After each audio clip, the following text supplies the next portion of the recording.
I'm gonna give you 5 of the best squats that you can use to become a better football player, and we're gonna start right now.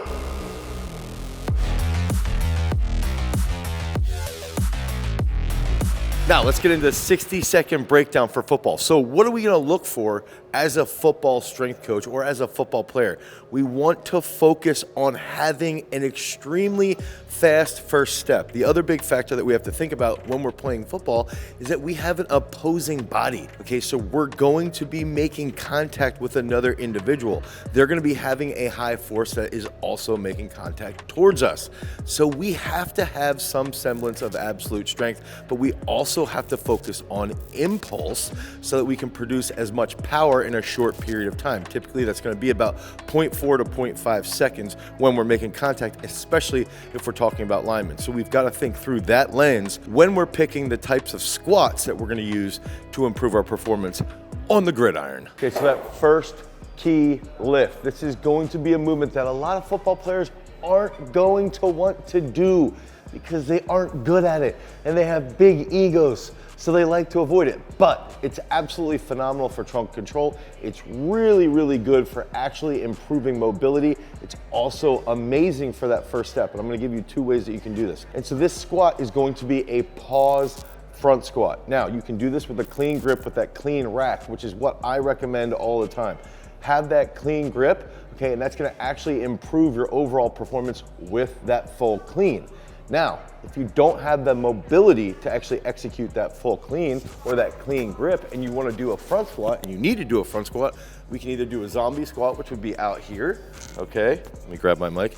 Or we can do a bodybuilding front squat right here. Now, the big factor that we want to look at is full range of motion, and I want to pause in the bottom, and then you can have a coach give you a command to drive up, okay? Or you can get really unique and have a football that moves, and that's going to have that trigger to execute that rep. One more. So you can use the pause to improve your mobility. That's gonna enhance your overall trunk control. And then you factor in the football moving or that auditory command, and that's gonna improve your overall perception. Okay, that next key exercise is going to be a high bar back squat. Now, a lot of football players love doing low bar, and they love squatting to about here because they have an ego and they wanna put on as much weight as possible. But when we think about getting in a 3-point stance, or even if we're thinking about a running back and how low their hips are gonna be, if they can think about going through that full range of motion, they're gonna be stronger down in that bottom position. Now their hips can get lower and they can play in that stronger position with that hip change of level. Okay, so if we have lower hips, now you can make better contact against your opponents and you're probably gonna be faster off the line as well. Now what I wanna do with a high bar back squat is actually incorporate a rep modulator, and this is gonna be my favorite thing for football players, okay? So if we're doing a high bar back squat, it'll look like this, right? What I wanna see is a rapid rep, so an unbroken rep. So we're gonna go here. Okay, so that would be down, up, and you can do 5 sets of 2, 5 sets of 4. Either way, okay, let's do another triple.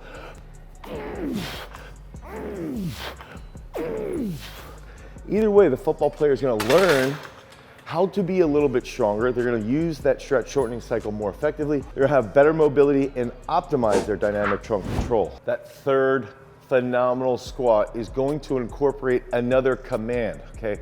So I wanna go through a long range of motion. I wanna have a pause, and then I wanna have that command. And that can be an auditory command or it can be a visual, okay, with the actual football. I think if you go back and forth, that's gonna be fine, but use this to improve that start position. Use this to improve that target. Use this to improve the trunk control and try to feel the hamstrings pulling. And that's going to be a high bar, pause, box squat. So if I get set here, and I will admit this, I do like putting my heels up on the rails here, so I give it a little bit better range of motion.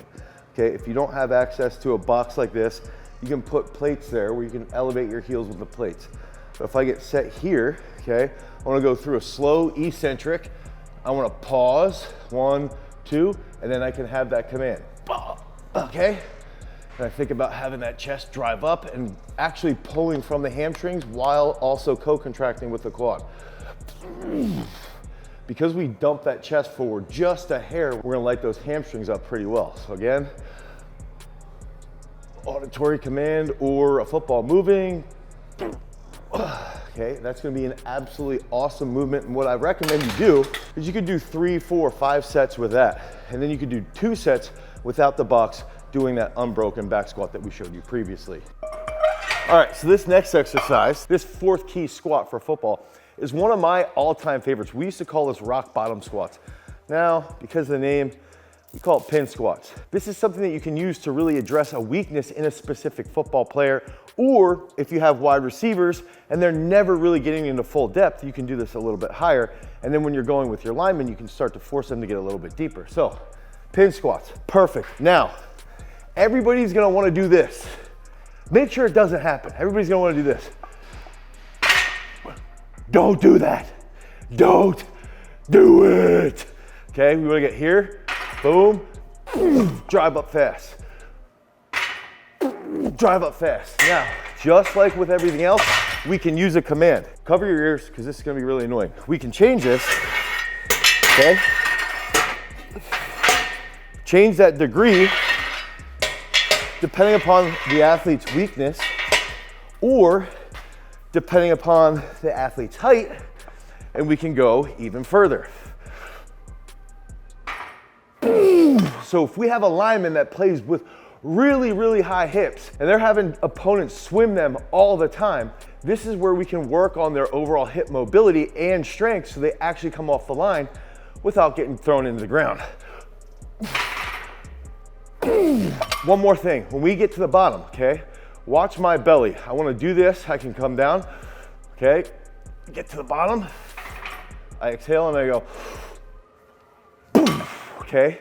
So, you can either keep that air through your belly button the entire lift, or get to the bottom, fill it up and go. Think about coming off the line as quickly as possible, applying force into that opponent. So this is the #1 squat that you should be doing if you want to become a total beast on the football field. And that exercise is going to be the pivotal exercise that we used to develop 2022 Big Ten Rookie of the Year, Nick Singleton, one of the best running backs in the entire country at the Division I level, dominated inside the Rose Bowl. He's an absolute beast. So what is that gonna be? It's gonna be a single leg squat. Now, this is another movement that you can put in a couple different rep modulators, right? So we can go nice and controlled, down, up, and then do an unbroken here. We could also go where you wanna pause on the pad, okay? So we're here, pause, up, pause, up, one more, pause, up. So those little changes in the movement can really light up your glutes, it can light up your hamstrings, and it helps you feel that drive phase, it helps you feel that first step coming off the ball. It's gonna help tremendously if you need to have better change of direction, if you're a linebacker, if you're an offensive lineman who pulls a lot. This is the squat that you need to be using. And then obviously, I think this is the best squat that transfers to speed over on the field. So do this twice a week. Once a week, you can do 5 sets of 5 on each leg. And then once a week, you do 7 doubles going as fast as possible. So you learn how to move heavyweight fast in that unilateral position. Head over to garagestrength.com to pick up that sweet single leg pad and roller. So use all 5 of these exercises to improve your overall strength in the squat on the football field to become an absolute beast. If you guys need help with your training, head over to peakstrength.app where you can get 7 free days of training before you commit to the entire program that's gonna take you to that Division I level so that you can become a total freak. Because remember, freaks, if you guys wanna become a champion, you've always gotta cultivate your power. Peace.